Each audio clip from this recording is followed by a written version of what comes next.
Doutor Juarez, tudo bem, querido? Tudo bem. Prazer te receber. Prazer sempre. estar por aqui. Queridão, a gente te colocou um tema polêmico, né? Ótimo, vamos lá. Você sentiu, né? Porque a gente liga pro doutor Juarez e a gente fala assim, doutor, vamos falar sobre tal coisa? Ele, vamos falar. E como ele é especialista no assunto, né? Psicanalista clínico, ele vai nos ajudar. Você divorciou? Ou então, de repente, você separou, está morando em casas separadas e tem uma criança aí no meio, e de repente um dos cônjuges começa a colocar empecilho para você visitar a criança, ou então te coloca contra o seu filho, como que você deve agir? E isso acontece muito. Eu tenho alguns amigos e uma amiga minha que está passando por isso, o marido impedindo que ela veja e também colocando a criança, que não é criança mais, já é adolescente, a menina, colocando a menina contra ela. Quem está errado, quem está certo, como agir? Bom, primeiro, é raro isso, né? Ele pegou a guarda da criança? Foi. Aconteceu o inverso. Então, normalmente, a mulher que fica com a guarda. Exato. Síndrome da alienação parental. Isso é lei, certo? E se há um impedimento da parte que tem a guarda de que a outra parte possa estar cumprindo com as suas obrigações, isso é lei. A transgressão da lei dá de 6 meses a 2 anos de reclusão e é muito comum isso acontecer, porque a criança vira a moeda de troca no meio da relação que foi frustrada e gerou o divórcio. E o que isso gera na cabeça da criança? Tudo que você pode imaginar, Juim. Né? Baixa autoestima, ataques, oscilação de humor, mau desempenho na escola. Por quê? Porque está no meio de um tiroteio. Muitas vezes, a mãe, porque eu estou falando a experiência em cima da mãe. A mãe, certo, como detém a guarda, muitas vezes vai punir o marido que saiu da relação usando a criança. Então, contar um caso assim que aconteceu e várias vezes em consultório, né?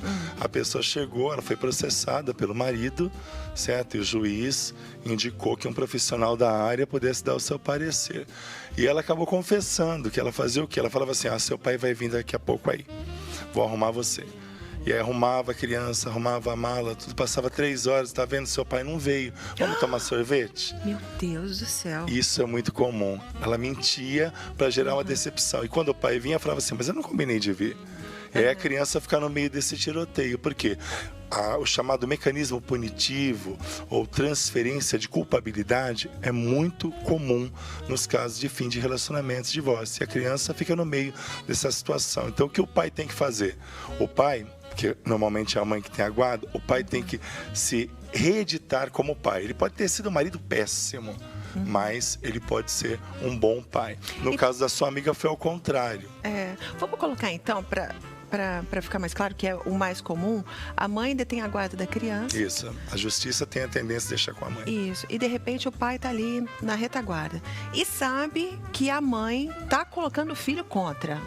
Exatamente. Ou a filha contra ele. O que ele tem que fazer para que esse filho não se afaste ainda mais, né? Porque sair de casa já é um afastamento. Para que o filho não se afaste ainda mais, o que o pai pode fazer para trazer o filho de volta para esse convívio de amor? Primeira coisa que eu falei, se reeditar como pai. Presença, certo? Evitar entrar no jogo da outra parte, certo? Tipo assim, a sua mãe que está manipulando, não sei o que, eu vinha, isso, aquilo, outro. Mesmo sabendo que esteja. Exatamente. Não diminuir a outra parte, porque isso vai prejudicar, certo? Não é uma disputa de quem está certo ou errado, mas de uma criança que está ali no meio daquele relacionamento destruído, que está sendo afetada no seu emocional. Então, primeiro, aproveitar muito bem o tempo, certo? Não se afastar, porque é uma tendência dos 8 até a pré-adolescência da criança estar mais ligada afetivamente a quem detém a guarda. E depois, na maioridade, ela quer uma reaproximação com o pai, por exemplo, só que já há um distanciamento. Então, o pai tem que ter essa atitude, se reeditar como pai, mostrar que o mundo dos adultos é muito complicado mesmo, e que eles não têm culpa de nada, que o relacionamento não deu certo. O jogo aberto é muito bom, sem denegrir a outra parte. Entendi. Falar, tua mãe está colocando Exatamente. você contra Jogar mim. gasolina na situação. Não pode. Não pode. Entendi. Isso vai gerar um prejuízo. Vai ser um futuro paciente meu. Exatamente, vai ser um futuro paciente. E a meu. conversa também entre o ex-casal, no caso, é importante. E como eles devem conversar? Exatamente, veja só, eu sou pai de 2, né, de segundo relacionamento. Então, uma coisa que eu trabalho muito na vida dos meus 2 enteados é a valorização do pai. Primeiro que eu não deixo eles me chamar de pai, já começa com isso. Eu falei que eu deveria conquistar o espaço, eles me chamam de papai. Então o pai é um só. Então eu valorizo o pai, valorizo o trabalho do pai. Quando o pai vem buscar as crianças para ter o momento dele, ele sabe que já foi feito todo um trabalho. Porque se eu entrei no relacionamento da minha esposa, não é para atrapalhar a criação dos filhos. Então tem que ter muita sabedoria, certo? E a sabedoria inclui muitas vezes discutir até a educação dos filhos. A cada 2 meses eu tenho uma reunião com o pai deles para discutir quais são os rumos que a gente vai dar. Olha, quer seja de bonito disciplinas, isso. quer seja de orientações, para que a gente não prejudique. Eu trabalho muito isso na mente dos meus 2 enteados, que o mundo dos adultos é complicado, mas eles não podem ser vítimas desse conflito. Então, qual seria a sua maior dica para quem, vamos colocar aí, para a mãe que está colocando o filho contra o pai? O que você tem a dizer? Não vale a pena, certo? Por mais que haja traição, por mais que haja decepção no fim do relacionamento, não vale a pena. Vamos pensar no filho, porque ali está uma parte da mãe e uma parte do pai. É preferível uma conversa sincera dos dois para realmente lavar a roupa suja e depois daí para frente começar um processo educacional totalmente diferenciado para não afetar o emocional dessa criança. E a tua dica para o pai que está sofrendo esse bullying aí por parte da mãe? Exatamente. Muitas vezes o homem, por ser mais racional, menos emocional, ele acaba entrando na briga, na disputa de quem pode mais, chora menos. Então, sabedoria é isso, certo? Já que está partindo para uma outra relação, não deu certo, então vamos cuidar dessa criança, desse menino, dessa menina, porque depois todo prejuízo, o chamado lixo emocional, se acumula. E a gente não é programado para se livrar do lixo emocional. Então, por isso que a gente acaba sendo afetado. Então, sabedoria para o pai fazer o seguinte: ó, vale a pena, vou cuidar do meu filho, da minha filha, no máximo que eu puder. E não apenas aquela coisa de dar presentes, que é o que mais acontece, né?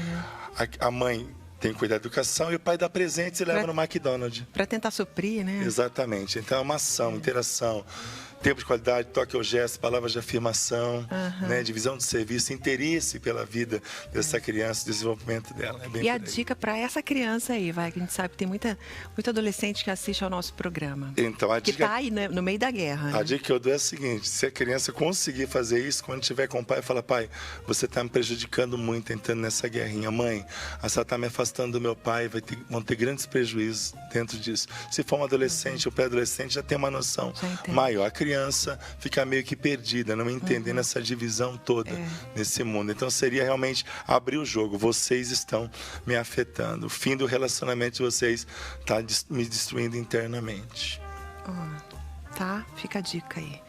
Doutor, muito obrigada. Deus abençoe sua vida, seu final de semana. Maravilha. Aquela princesa maravilhosa. Mandou um beijo pra você. Mandou? E falou que quer vir de novo. Eu falei: a primeira vez que ela veio, não abriu a boca. Ela ficou toda tímida no seu colo. Agora ela falou que a próxima vez ela vai vir, vai falar com você, fazer um monte de perguntas pra você. Traz os enteados também. Vou trazer todo mundo aqui. Então. Combinado. Podemos falar sobre a nova família. É um bom tema. Eu gosto. Os meus, os seus, os nossos. Adorei. Pronto. Gostaram? É um bom tema. Gostei, combinado. Maravilha. Anota aí, Fefe, a nova família, tá? Obrigada, Fechado. querido.